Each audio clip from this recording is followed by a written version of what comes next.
बिस्मिल्लाहिर्रहमानिर्रहीम। अस्सलाम वालेकुम नाज़रीन, आप यूट्यूब चैनल देख रहे हैं। मैं इमरान खान हूँ। सुबह के 5 बजे मैं ये वीडियो रिकॉर्ड कर रहा हूँ और शहर इक़्तिदार इस्लामाबाद में हालात बहुत टेंस हैं और जो सिचुएशन है वो सारी मैं आपके सामने रख देता हूँ। गुज़िश्ता रात के आप ये समझ लें रात गए जो है वो वहाँ कार्रवाई शुरू हो गई थी इस्लामाबाद में। पुलिस की भारी नफरी पहुँच गई थी पार्लियामेंट हाउस के बाहर और पार्लियामेंट लॉजेस के बाहर और केपी हाउस और पाकिस्तान तहरीक इंसाफ के MNAs को गिरफ्तार करने के उनके पास ऑर्डर्स थे। अब पुलिस जब पहुंची वहाँ पे और उन्होंने गिरफ्तारियां शुरू की तो सिचुएशन का आइडिया हुआ कि ये तो सबको गिरफ्तार करना चाहते हैं। तो पाकिस्तान तहरीक इंसाफ के जो कुछ MNAs हैं वो पार्लियामेंट हाउस के अंदर चले गए, कुछ पार्लियामेंट लॉजेस के अंदर चले गए। उन्होंने गिरफ्तारी को अवॉइड किया। कुछ MNAs इकट्ठे बाहर आए कि देखते हैं पुलिस कैसे गिरफ्तार करती है। तो फिर शेर अफजल मरवत को गिरफ्तार किया गया और उनके अलावा बैरिस्टर गौहर जो चेयरमैन है पाकिस्तान तहरीक इंसाफ के, उनको गिरफ्तार किया गया। ये पहले मरहले में आपको बता रहा हूँ। और दीगर कुछ लोग शुरू में गिरफ्तार हुए। शुएब शाहीन साहब को उनके दफ्तर से गिरफ्तार कर लिया गया, वहाँ पे छापा मारा गया, वो वहाँ से गिरफ्तार हो गए। फिर पार्लियामेंट हाउस पे रात गए, यानी अभी जब मैं ये वीडियो रिकॉर्ड कर रहा हूँ तो 3 बजे के बाद अचानक लाइट्स बंद हो गई पार्लियामेंट हाउस की और फिर नकाब पोश लोग जो हैं TV चैनल रिपोर्ट कर रहे हैं कि ये पुलिस वाले हैं, कुछ लोग कह रहे हैं कि दूसरी एजेंसी से इनका ताल्लुक है। तो ये लोग पार्लियामेंट हाउस के अंदर दाखिल हो गए और बड़ी तादाद में गाड़ियां भी अंदर चली गई और फिर पार्लियामेंट हाउस के अंदर ऑपरेशन किया गया। कुछ तशद्दुद की इतलात भी हैं और वहाँ से 4 MNAs को मुबैना तौर पर गिरफ्तार किया गया है। और अब तक की जो इतलात हैं उनके मुताबिक जो लोग गिरफ्तार हुए, जो अब तक नाम सामने आए हैं, मेंबर कौमी असम्बली और जो बाकी लोग हैं जो वहाँ से गिरफ्तार हुए, कुछ कारकुन भी गिरफ्तार हुए पाकिस्तान तहरीक इंसाफ के जो खाना वाना देने के लिए आए थे, जो MNAs अंदर मौजूद थे उनके लिए। तो अब तक जैन कुरैशी गिरफ्तार हुए हैं, साहबजादा हामिद रज़ा उनको गिरफ्तार किया गया है, शेख वकास अकरम गिरफ्तार हुए हैं, जमशेद दस्ती जो है उन्हें भी गिरफ्तार कर लिया गया है। अच्छा, ये सारी सिचुएशन तो एक तरफ है। दूसरी तरफ अली अमीन गंडापुर साहब जो है वो उनको मेरी कल रात उनसे बात भी हुई थी। मेरी उनसे क्या बात हुई, जिस रात उन्होंने जलसा किया था उसके बाद लेट नाइट उन्होंने मुझे खुद कॉल किया था, मेरी उनसे बात हुई थी। अच्छा, जो इन्फॉर्मेशन उन्होंने मुझे दी वो मैं आपके साथ शेयर करता हूँ। लेकिन फिर अली अमीन गंडापुर दोबारा कल उन्हें कॉल आती है और उन्हें एक मीटिंग के लिए इस्लामाबाद कॉल किया जाता है और जब वो इस्लामाबाद पहुँचते हैं तो उसके बाद उनकी मुलाकात शुरू हो जाती है एस्टेब्लिशमेंट के साथ। और 7 बजे के बाद अली अमीन गंडापुर का टेलीफोन नहीं मिलता, जो उनके साथ स्टाफ है उनका टेलीफोन नहीं मिलता और 5-6 घंटे गुजर जाते हैं तो पाकिस्तान तहरीक इंसाफ को तशवीश शुरू हो जाती है और तहरीक इंसाफ जो है वो मुख्तलिफ उनके स्टेटमेंट सामने आना शुरू हो गए। इसमें उमर अयूब साहब का स्टेटमेंट है, बाकी लोगों के स्टेटमेंट है, मैं आपको बता देता हूँ। इंतज़ार हुसैन पंजूता साहब ने जो लिखा, उन्होंने कहा जी कि अली अमीन को हफ्ज़े बेजा में रखा जाना इस मुल्क की तारीख का सबसे घटिया वाक़या है और ये पूरे खैबर पख्तूनख्वा की तौहीन है, ये पूरे पाकिस्तान की अवाम की तौहीन है। आमिर मुगल साहब ने कहा कि ये इस्लामाबाद के सदर है पाकिस्तान तहरीक इंसाफ के, इन्होंने कहा जी मुंतखब वज़ीर आला अगवा हुआ है, अभी तक खैबर पख्तूनख्वा असम्बली का हंगामी इजलास क्यों नहीं बुलाया गया? क्या डर लग रहा है? फौरी हंगामी अभी इसी वक्त आधी रात KP असम्बली का इजलास बुलाएं और अभी पूरी अवाम को इस्लामाबाद धरने की कॉल दें। दावा करता हूँ कि अटक पहुँचने से पहले इनकी काम पे टांग जाएगी। ये आमिर मुगल साहब का स्टेटमेंट है। सेनेटर आजम सवाती साहब, उन्होंने भी अली अमीन गंडापुर साहब की अबडक्शन का मामला, इसको कहा अगवा का मामला कहा। उन्होंने कहा जी इलेक्टेड CM है अली अमीन गंडापुर साहब और PTI के बाकी पार्लियामेंटेरियंस भी हैं और बहुत डिस्ग्रेस हो रही है और डिसरिस्पेक्ट हो रही है और इनके खिलाफ जो है वो कार्रवाई की जा रही है। तो इसको उन्होंने मजम्मत की है और उन्होंने कहा ये डाउनफॉल है। अच्छा, इसके अलावा नईम हैदर पंजूता साहब जो है इमरान खान साहब के लॉयर हैं, वो कहते हैं जी अली अमीन गंडापुर के बारे में अहम अपडेट, अभी मेरी फैसल अमीन गंडापुर से बात हुई है। उन्होंने बताया कि अली अमीन गंडापुर को आज मीटिंग के बहाने इस्लामाबाद मुलाकात के लिए बुलाया गया था, जिसके बाद उनसे कोई राब्ता नहीं हो रहा। वो काफ़ी कोशिश कर रहे हैं कि उनको बाजियाब करवाया जाए लेकिन नहीं किया जा रहा। मसला कल वाले जलसे और तकरीर का है। कल KP असम्बली का इजलास बुलाया जाएगा। अगर अली अमीन को ना छोड़ा गया तो वजीर आला को लेने KP वाले खुद आएंगे। इसके अलावा जो है वो स्टेटमेंट दीगर लोगों के, उमर अयूब साहब का बहुत इंपॉर्टेंट है। उन्होंने कहा जी अलर्ट, वजीर आला खैबर पख्तूनख्वा अली अमीन गंडापुर को चाय के कप पर मदऊ किए जाने के बाद वफाकी हुकूमत एस्टेब्लिशमेंट ने उनको और उनकी मर्जी के बगैर बिठा दिया है और उनसे रब्ता मुनक़ता हो गया है। उनके सिक्योरिटी अमले का सुराग नहीं लगाया जा पा रहा और उनके फ़ोन बंद हैं। आज पाकिस्तान का ये हाल है कि हमारी पार्टी के चेयरमैन गिरफ्तार हैं, MNAs गिरफ्तार, और कुछ ने पार्लियामेंट हाउस के अंदर पनाह ली हुई है क्योंकि बाहर पुलिस की भारी नफरी इनको गिरफ्तार करने के लिए खड़ी है। इसके साथ कायदे हिज़्ब इख्तिलाफ और पार्लिमानी लीडर के खिलाफ 3 जाली FIRs दर्ज और गिरफ्तारी मुतवक्के है। ये सब इसलिए किया जा रहा है कि PTI और हमारे इत्तेहादियों ने 8 सितंबर 2024 को इस्लामाबाद में पुरअमन एहतजाजी जलसा किया था। ये जी स्टेटमेंट है उमर अयूब साहब का। उसके बाद हमने देखा खैबर पख्तूनख्वा से बहुत सारे स्टेटमेंट आना शुरू हो गए। जो खैबर पख्तूनख्वा के अहदेदार हैं पाकिस्तान तहरीक इंसाफ के, उनके जो पंजाब के अहदेदारान हैं उनके स्टेटमेंट्स, उसके अलावा वीडियो स्टेटमेंट्स आना शुरू हो गए। वो लोग साफ बता रहे थे कि अब जो है वो एहतजाज किया जाएगा। अवाम को, नौजवानों को उन्होंने रेडी होने का कहना शुरू कर दिया कि जी आप जब कॉल दी जाएगी तो फौरी तौर पे आप इस्लामाबाद पहुंचेंगे। अब मामला क्या था? मामला था पाकिस्तान तहरीक इंसाफ ने एक जलसा किया इस्लामाबाद में और उसमें 3 किस्म के मुकदमा दर्ज हुए। एक ये कि जलसे का जो वक्त है वो गुजर गया है तो आपने लेट किया, तो ऐसा पहले हमने कभी नहीं देखा कि जलसा लेट हो गया। तो दूसरा, रास्ते का एक तयन किया गया था, आपने इस रास्ते से आना है, ये वाले से नहीं आना, तो आप इस रास्ते से क्यों आए? दूसरा, ये भी उनके ऊपर एक मुकदमा किया गया। और तीसरा जी, पथराव उन्होंने किया, जब शेलिंग की पुलिस ने तो कारकुनों ने पथराव किया, तीसरा मुकदमा ये दर्ज किया गया था। फिर मुबैना तौर पे पता चला कि अली अमीन पर एक मुकदमा दर्ज किया गया है कि जो बंदा ये बताने आया था कि टाइम ओवर हो गया जलसे का, उसको कहीं मैसूर किया गया है, कुछ देर उसको बिठाया गया था। अब ये सारे ही जानते हैं कि इस तरह के मुकदमे कैसे होते हैं, क्यों होते हैं और उसकी वजूहात क्या है।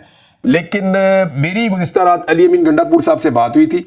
मैंने उनसे ये पूछा था कि आपने आज जो तकरीर की है ये बड़ी सख्त है, इससे पहले आपने ऐसे तकरीर नहीं की या आपकी पार्टी के किसी शख्स ने ऐसी सख्त तकरीर नहीं की, तो इसके ऊपर आपको कोई रिएक्शन आया अभी तक? तो अली अमीन गंडापुर साहब ने मुझे कहा जी मुझे अभी तक कोई रिएक्शन नहीं आया, लेकिन हमारे पास कोई और रास्ता नहीं है। मैं उनके अल्फाज आपको बता देता हूँ। उन्होंने कहा कि अभी कोई रिएक्शन नहीं आया, हम कानून हाथ में नहीं लेना चाहते, मगर असूलन इमरान खान के मुकदमा ख़त्म हो गए, अब उनकी रिहाई हो जानी चाहिए। इन लोगों से मुल्क चल नहीं रहा, इकॉनमी चल नहीं रही, तो ऐसी सूरत हाल में इमरान खान को अंदर रख के मुल्क का नुकसान कर रहे हैं। अब सारे तजर्बे करके देख लिए हैं, लिहाजा इमरान खान साहब के मुकदमा ख़त्म हो गए और हम किसी सूरत कबूल नहीं करेंगे कि उनको मिलिट्री कोर्ट में ले जाया जाए।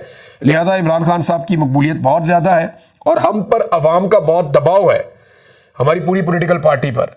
और लोगों ने हमें हुकूमतें इसलिए नहीं दी कि हम हुकूमतें करें, लोगों ने हमें वोट इसलिए दिए हैं कि हम इमरान खान की आज़ादी के लिए आवाज़ उठाएं, और जुल्म और जबर के खिलाफ लोगों ने हमें वोट दिया था।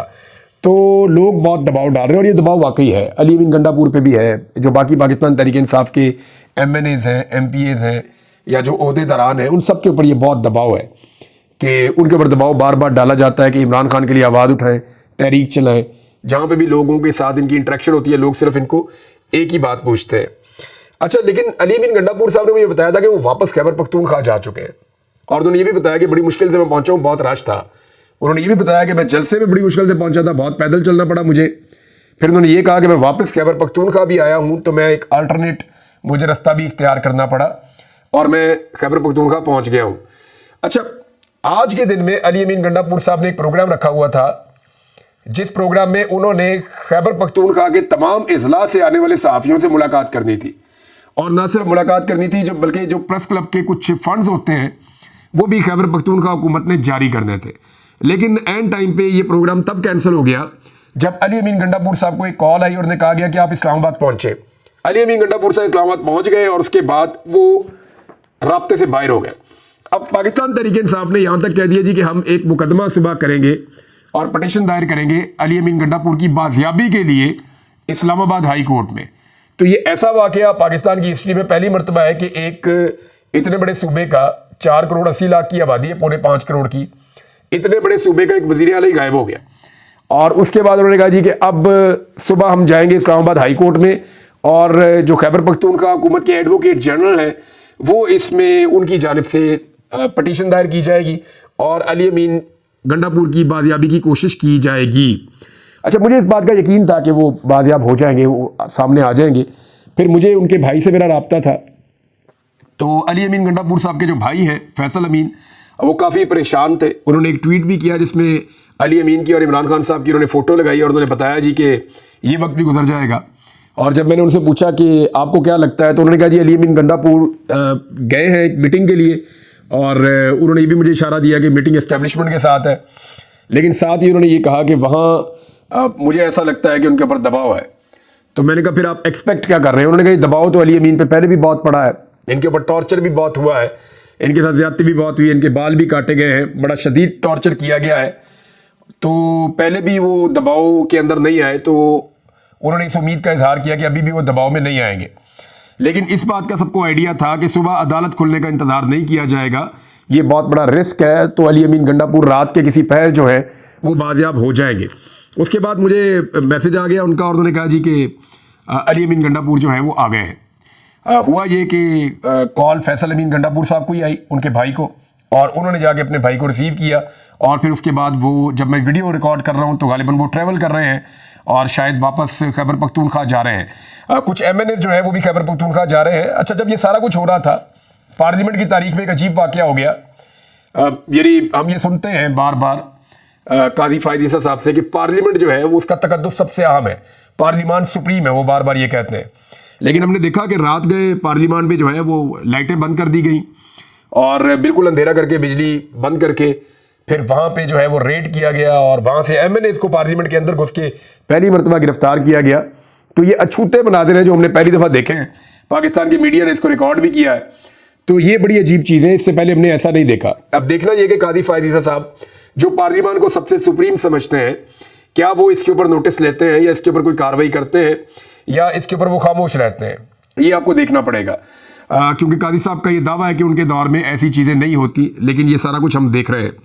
जिस वक्त ये सारी कार्रवाई हो रही थी उस वक्त आसिफ अली जरदारी साहब, शहबाज शरीफ साहब और जो इत्तेहादी जमातें हैं वो एक इशाइया कर रही थी, वहाँ पे सब लोग बैठे हुए थे और बेहतरीन लविश खाना चल रहा था, एंजॉय कर रहे थे। एक तरफ पार्लियामेंटेरियंस गिरफ्तार हो रहे थे एक जलसा करने की वजह से, और उनके ऊपर उस जलसे में 3 इल्ज़ामात हैं। देखिए, एक तो अली अमीन गंडापुर साहब की जो तकरीर है वो बहुत सख्त थी और बहुत सारे लोग कह रहे थे कि इसका रद्देअमल आएगा और मुमकिन है कि उसका रद्देअमल हो, लेकिन दूसरी जानिब जो है वो जो इल्ज़ामात ऑन ग्राउंड है वो 3 किस्म के हैं कि ये रास्ता गलत इस्तेमाल किया, दूसरा ये है कि जी टाइम ज़्यादा आपने कंज्यूम कर लिया, और तीसरा ये है कि पुलिस की शेलिंग के जवाब में पथराव हुआ।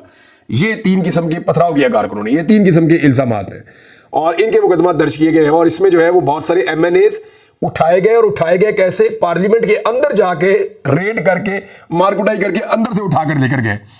तो ये बड़ी अजीब चीज़ है कि ये इतने बड़े जुर्म थे कि इतने बड़े ऐवान का तकद्दुस पामाल कर दिया जाए। अब इसके बारे में और क्या कहा जा सकता है, जो होना था वो हुआ, लेकिन दूसरी तरफ कानून साजी के लिए नंबर पूरे किए जा रहे हैं। मेरी शाहिद खटक साहब से बात हुई, जो मेंबर कौमी असम्बली है पाकिस्तान तहरीक इंसाफ के, अभी थोड़ी देर पहले मेरी बात हुई, तो उन्होंने मुझे कंफर्म किया कि उनके कुछ लोग, उन्हें शक है कि वो टूट गए हैं। यानी 2 लोगों के बारे में तो वो पहले भी कहते हैं कि वो टूट चुके हैं। एक तो वसीम कादिर जो लाहौर से PMLN को ज्वाइन कर गया था, और एक बंदा है बलूचिस्तान का जिसका नाम PMLN के खाने में लिख दिया गया। वैसे तो वो क्लेम करते हैं कि हम वोट नहीं डालेंगे PMLN के लिए, लेकिन मुमकिन है वो डाल दें। तो 214 का नंबर तो इनके पास मौजूद है, 214 का नंबर इनके पास मौजूद है, और 8 मेंबर्स हैं मौलाना फजलुर रहमान के। अगर फजलुर रहमान इनके साथ मिल जाते हैं तो 222 का नंबर इनके पास हो जाता है। उसके बाद भी इनको 2 मेंबर चाहिए। तो इस शक का इजहार किया शाहिद खटक साहब ने कि मुमकिन है कि 2, 3, 4 वोट हमारे टूट गए, यानी वो MNA पाकिस्तान तहरीक इंसाफ के जो आज़ाद हैसियत में जीते थे, इस खौफ की फिजा में उनका वोट हासिल कर लिया जाएगा। इसमें उन्होंने मुझे एक फिगर भी बताया। उन्होंने कहा जी कि 20 करोड़ की ऑफर है, जो मार्केट में खबर है कि 20 करोड़ रुपया मिलेगा जो बंदा भी वोट डालेगा मौजूदा हुकूमत के हक में या 2/3 अक्सरियत पूरी करने के लिए। तो उन्होंने तो मुझे कहा कि 4-5 बंदे टूट गए हैं, लेट्स सी कितने टूटे हैं, लेकिन एक रेहान ज़ेब के हल्के से जो उनके भाई इलेक्शन लड़े थे उनके बारे में उनको खदशा है कि शायद वो टूटे, और 2-3 और लोगों के बारे में, यानी मेरी 2-3 लोगों से बात हुई तो उनका नाम भी लोगों ने बीच में लिया है।